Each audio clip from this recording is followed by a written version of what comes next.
Welcome, beautiful Sigma ladies. Before God trusts you with influence, He first tests what influences you. Ever wondered why the most powerful women are often the most attacked, isolated, and misunderstood, and why it always happens right before their breakthrough? It's not random, it's not karma, and no, it's definitely not bad luck or Mercury in retrograde, though your group chat astrologer swears otherwise. Here's the brutal truth. Sigma females are God's secret weapons, and He doesn't hand those out without extreme testing. Statistically, less than 1% of women embody the Sigma archetype.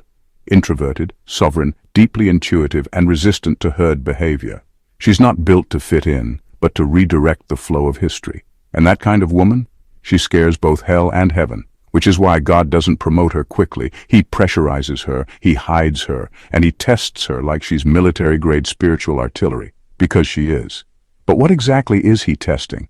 And why do the tests feel more like spiritual boot camp than divine preparation? Brace yourself, because we're about to peel back the layers of what really happens when a Sigma female is on the edge of elevation, and why God keeps letting the storm hit before the spotlight does. This won't be sugar-coated. It will be sacred and slightly savage. Let's go. Number 1. She has access to spiritual codes others can't decode. Sigma females are wired differently, not by accident but by divine design. They think in layers, feel in dimensions, and sense what others ignore. That's not overthinking, that's spiritual coding. God gives them insight that doesn't come from books, mentors, or YouTube motivation. It's raw, unexplainable inner knowing. But here's the catch. When you're built to carry that level of clarity, God doesn't just let you walk around sharing it freely. He tests if you can handle truth without needing approval. He tests if you can hold a revelation even when it makes you the outsider in every room. Sigma females often walk into situations and instantly see what's off.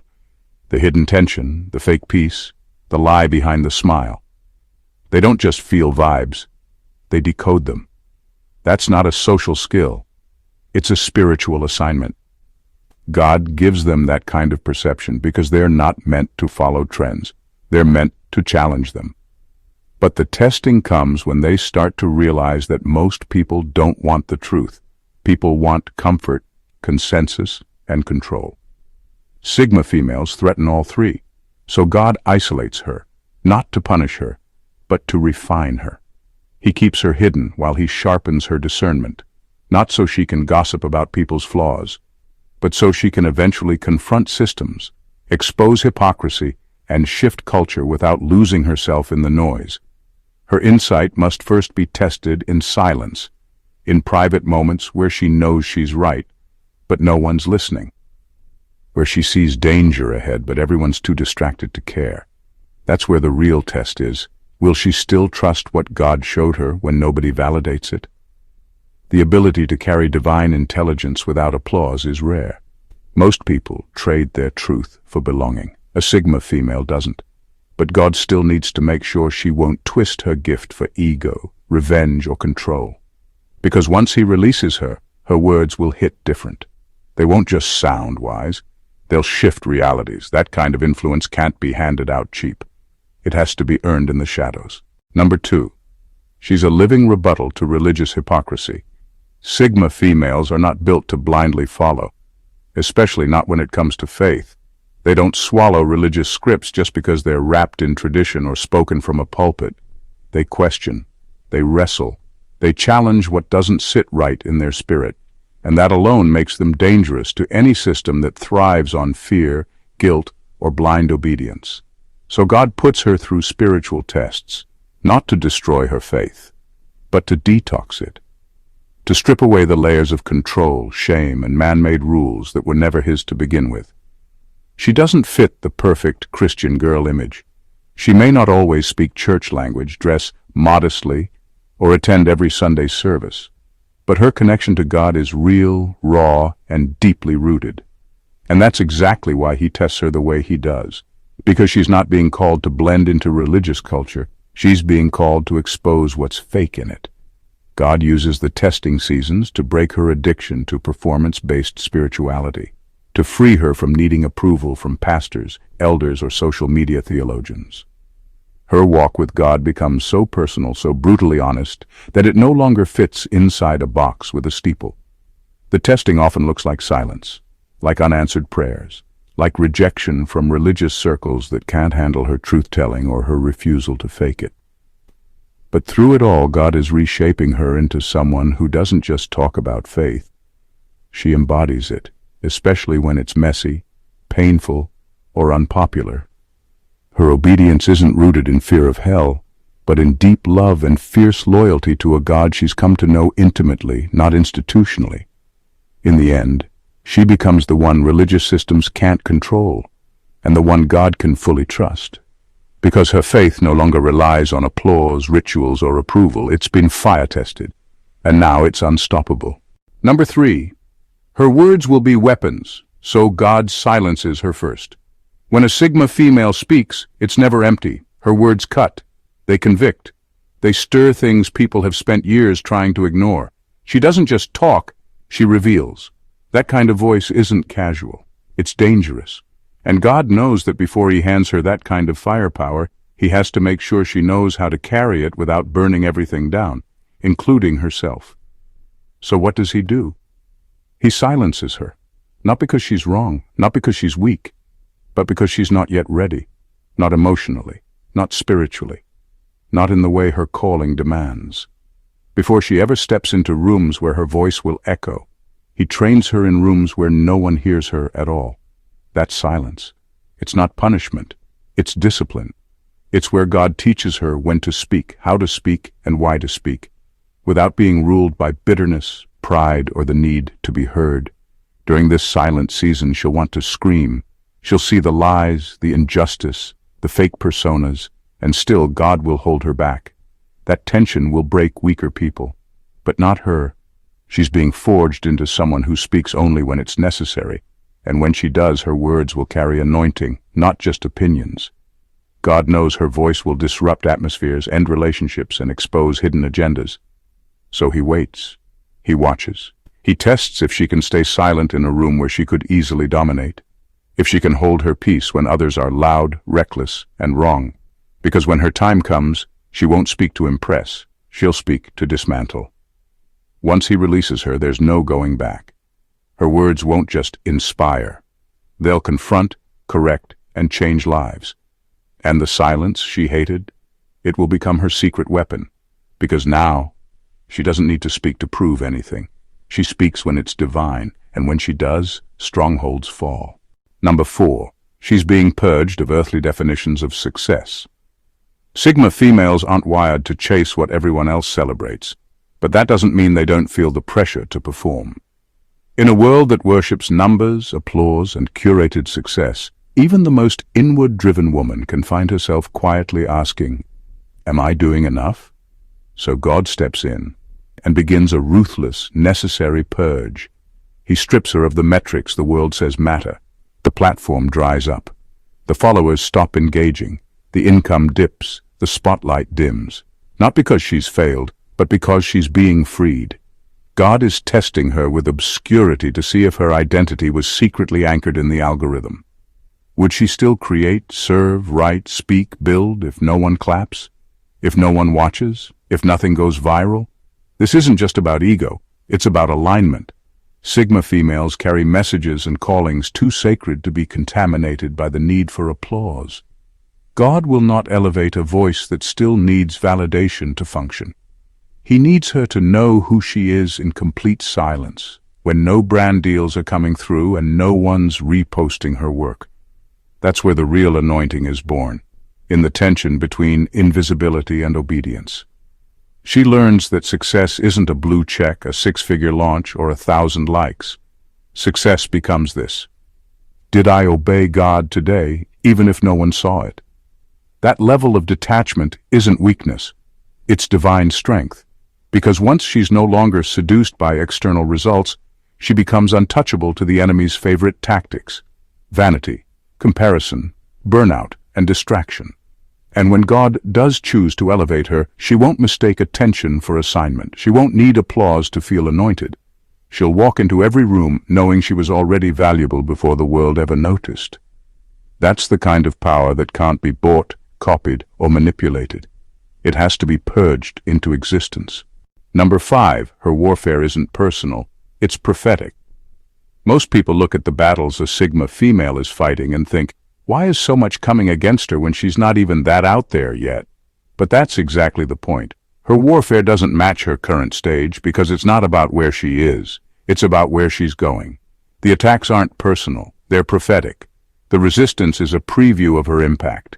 The enemy sees her potential long before the world does. He's not fighting her because of what she's doing now. He's fighting her to stop what she's anointed to do later. That's why the attacks come early, hard, and in patterns designed to break her identity. Rejection, isolation, betrayal, shame, not just once but over and over, and she starts to wonder, what did I do to deserve all this? But God isn't letting it happen because she's weak. He's allowing it because he's revealing just how dangerous she really is. Sigma females are spiritually lethal, not because they're loud or flashy, but because they carry quiet authority that doesn't need a stage to shift atmospheres. The enemy knows this. That's why her warfare feels surgical. It's precise, relentless, and often invisible to others. But it's proof of her weight in the spirit. The beauty of it, what was sent to break her ends up building her. Every blow teaches her how to fight smarter. Every heartbreak teaches her what not to trust. Every setback builds unshakable discernment. So when she finally steps into her full calling, she doesn't show up timid or unsure. She shows up with scars that became strategy. This is why God allows the early warfare, not to crush her spirit, but to condition her mind. Because once she understands the level of threat she poses, she stops shrinking. She stops explaining, and she starts walking like the storm she was born to be born. Number 6, she's not a seeker of platforms. She's a builder of altars. Sigma females don't chase stages, but that doesn't mean they don't get offered them. In fact, the higher they go, the more pressure there is to turn their gift into a performance, their purpose into a product, and their story into a spectacle. That's where the testing hits, not at the bottom, but on the way up. God doesn't test her humility to break her. He does it to make sure she knows the difference between being elevated for influence and being seduced by ego. She's not called to impress crowds. She's called to build altars, sacred spaces where people don't just see her, but encounter something bigger than her. God won't let her get caught up in chasing numbers, going viral, or building a shiny empire that looks successful but has no spiritual substance. That's why he keeps her grounded, sometimes by letting the opportunities dry up, or by allowing the spotlight to miss her even when she's more than qualified. In that tension, he watches. Will she keep creating when no one's clapping? Will she still show up for her calling when there's no platform, no mic, no recognition, just purpose and obedience? If she can do that, then God knows. This one is safe. This one won't sell out her anointing for applause. This one knows how to turn her life into a sanctuary, not a stage. Because the truth is, not every woman is called to build a brand.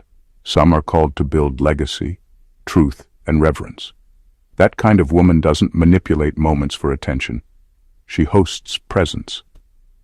When people encounter her, they don't just leave inspired, they leave transformed. And that kind of power doesn't come from charisma. It comes from sacrifice. That's why God tests her so deeply.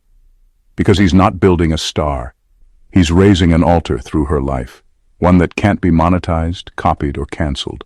One that will outlive trends, titles, and timelines. Number 7. Her mind is too dangerous to be undisciplined. Sigma females don't think like everyone else, and that's exactly why their minds can either become a divine asset or a personal liability. Their thoughts are fast, layered, deeply analytical, and often prophetic. They pick up on patterns others miss. They read between lines that weren't meant to be read.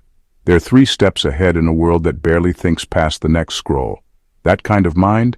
It's lethal, and God knows it. But here's the danger.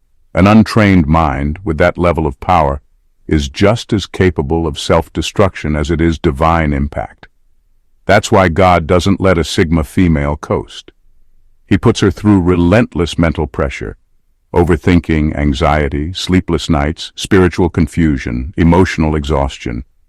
Not because she's unstable, but because her mind is being refined like a blade. It has to be. Because one undisciplined thought in her world could spiral into paranoia, perfectionism, or spiritual pride. And those things are just as deadly as ignorance. God tests her in silence, in overthinking loops, in seasons where logic fails and faith is the only compass. He does this to strip her of control, so she learns to surrender that razor-sharp intellect to him. Because until her mind becomes his battlefield, she will always be a target of her own intelligence. Once he knows he can trust her to think without spiraling, discern without judging, analyze without over-controlling, and speak without cutting, that's when he starts to elevate her. Not just because she's smart, but because now her mind is submitted. It's no longer just powerful, it's aligned. The world may call it overthinking. God calls it potential. But potential without discipline is chaos. And Sigma females were never meant to live in chaos. They were meant to outthink it, rise above it, and restructure it. That's why their tests come heavy, early, and often. Because once that mind is mastered, she becomes unstoppable. Number 8. God uses delay as a weapon against premature exposure. For Sigma females, the waiting season often feels brutal. They're built with vision, urgency, depth, and yet they find themselves stuck in divine holding patterns. Doors don't open, plans stall, recognition doesn't come. To most people it looks like she's being overlooked, but in reality she's being shielded, because premature exposure isn't promotion, it's sabotage in disguise. God hides her not because she's irrelevant, but because what she carries is too pure to be released in a corrupted environment. If she emerged too soon, before the pruning, before the heartbreak, before the sacred silence, her gift would be mishandled, her voice misinterpreted, and her soul wounded by applause she wasn't ready for.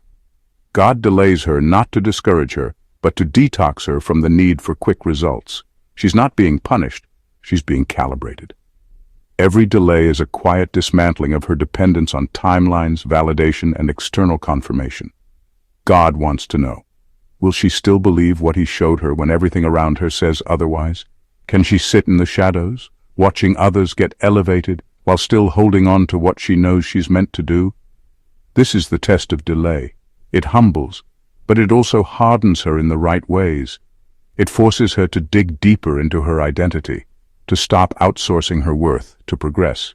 And when she finally does emerge, she doesn't come out thirsty for attention. She comes out tempered, whole, and untouchable. Not easily swayed by trends, not crushed by criticism, and not seduced by counterfeit versions of her calling. God delays Sigma females because he knows their influence will be disruptive. It can't be rushed. It has to be precise. So while others sprint toward exposure, she waits in rooms where heaven is still preparing her name. Because when she finally steps out, it won't be for claps, it'll be for impact. Number 9, she's being unplugged from the matrix. Sigma females are not here to blend in, they're here to wake up. But before they can wake others up, God has to first unplug them from everything false. This isn't a surface-level detox, it's a violent disconnection from illusions the world treats as truth. Success, beauty, femininity, power, religion, even purpose. All of it gets deconstructed. Why? Because if she carries even 1 ounce of counterfeit identity into her calling, it will corrupt her clarity and compromise her authority. So, God tests her through detachment. He strips her of the labels she once clung to, the career title, the relationship status, the online persona, the community approval. He forces her to sit in the awkward in-between where she's no longer who she was, but not yet who she's becoming. And this stage is brutal because everything familiar starts to fall apart. Friendships fade, desires change, goals dissolve. Nothing feels stable. And that's exactly the point. Sigma females are chosen to see through the matrix, to call out the fake peace, the plastic confidence, the hustle culture holiness. But you can't see the illusion if you're still emotionally tied to it. So God starts cutting cords. It feels like loss, but it's actually liberation. He's tearing her away from systems that were never designed to serve her soul, so that when he finally reveals what's real, she won't hesitate to walk away from what's not. This is why the testing is so deep. Sigma females aren't just being called to lead. They're being called to disrupt, But disruption requires clarity, unshakable, egoless clarity. And you don't get that by watching motivational videos or doing surface-level healing. You get that when God forces you to sit with nothing and still know who you are, without status, without noise, without applause.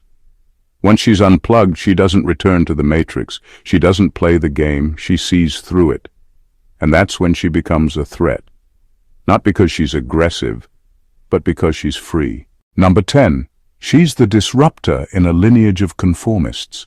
Sigma females often carry a weight that doesn't make sense at first. They feel like they're constantly fighting battles no one else around them even sees. They're more emotionally aware, spiritually sensitive, and mentally resilient than the people who raised them. They ask different questions. They challenge what's always been accepted, and deep down they know. I wasn't born to fit into this. I was born to change it. That awareness is the beginning of the real test.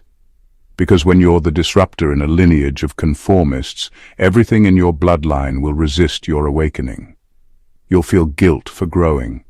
You'll feel shame for speaking. You'll face pressure to stay quiet, stay small, stay agreeable, because silence and survival have kept your family functioning for generations. But God didn't send a Sigma female into that bloodline to maintain the dysfunction.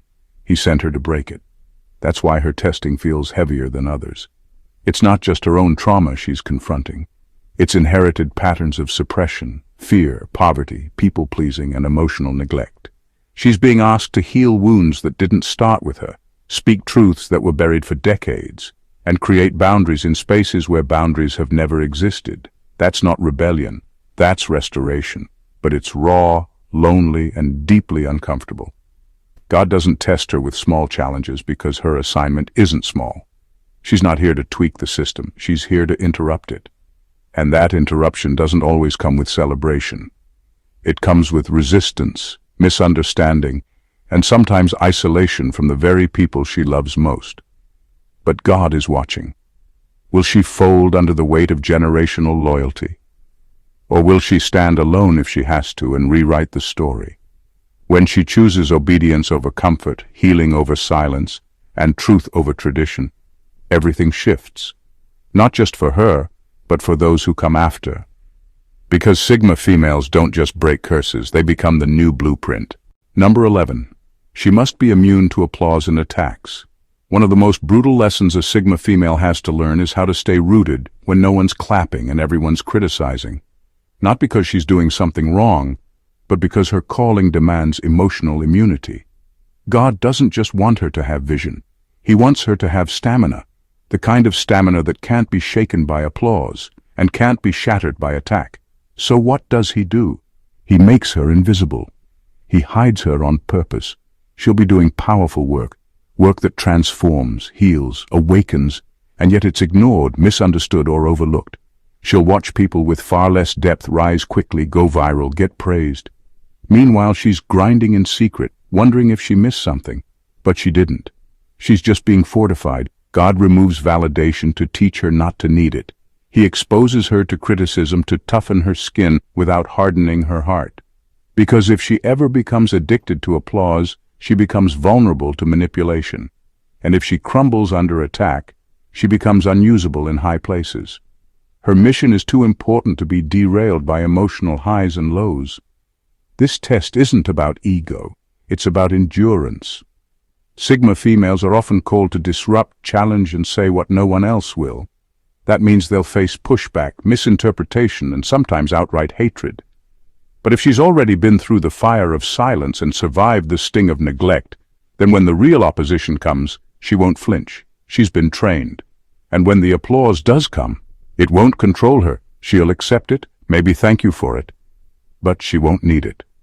Because she learned to move with God in the dark. She learned to be loyal without likes, fierce without followers, and faithful without fanfare.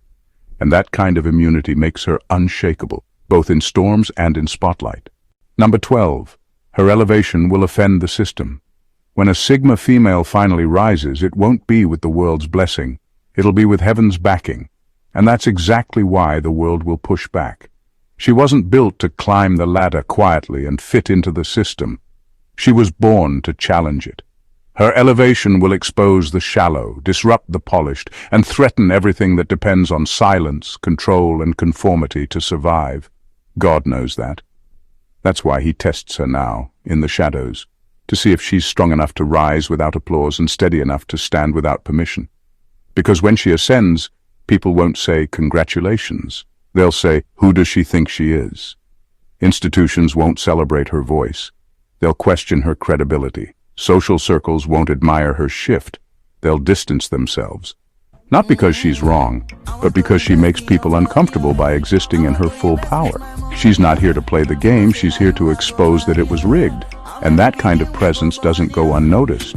It draws fire. But before God gives her that level of visibility, he makes sure she can carry it without shrinking, snapping, or selling out. She has to learn to move without the need for approval, to speak without flinching, and to act without waiting for consensus. Because what she's rising into isn't just a position. It's a problem for the system. She'll reveal the gaps in leadership, the flaws in religion, the emptiness in culture. She'll shine a light on what's been hidden, tolerated, or blindly followed. And people don't like that. But God isn't elevating her to make people comfortable.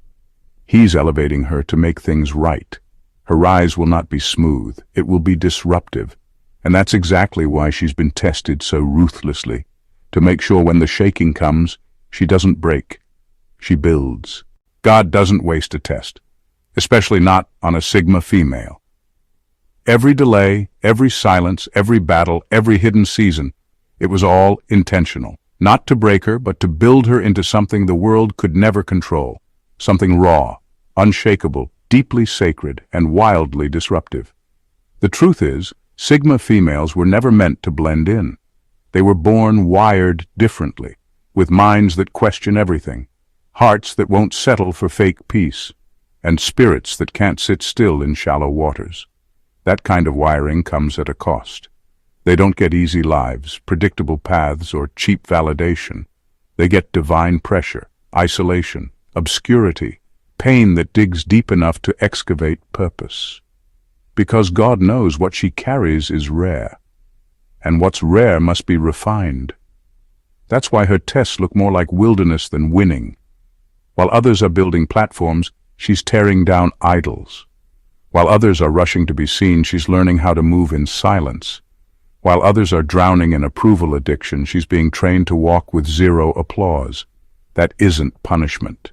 That's proof of placement. She's not being prepared for popularity. She's being prepared for legacy, and legacy requires stamina, discernment, and a backbone that doesn't flinch when the system starts shaking. That's what her tests are about. God is not interested in making her impressive. He's interested in making her dangerous to darkness. So when she finally rises, she doesn't just speak. She shifts atmospheres. And when that moment comes, when God says now, she will not enter soft. She will not ask for permission. She will not water herself down to be digestible. She will move like someone who's been forged in silence, refined by fire, and crowned in the presence of no one. And that is when the world will realize she wasn't waiting for their validation. She was waiting for divine clearance. The testing wasn't a delay. It was a launch sequence. If this message spoke to something deep in your spirit, don't keep it to yourself. Like the video, drop a comment below to let us know which part hit you the hardest, and share it with another powerful woman who's in the middle of her testing season. She might be questioning everything, but your share could be the reminder she needs to keep going. And if you haven't already, subscribe to the channel. This space is for the disruptors, the deep thinkers, the ones who don't fit in and never will. We're building something real here, and you're part of it. Turn on your notifications too, because when the next word drops, you won't want to miss it. Stay rare, stay rooted, and keep rising without permission.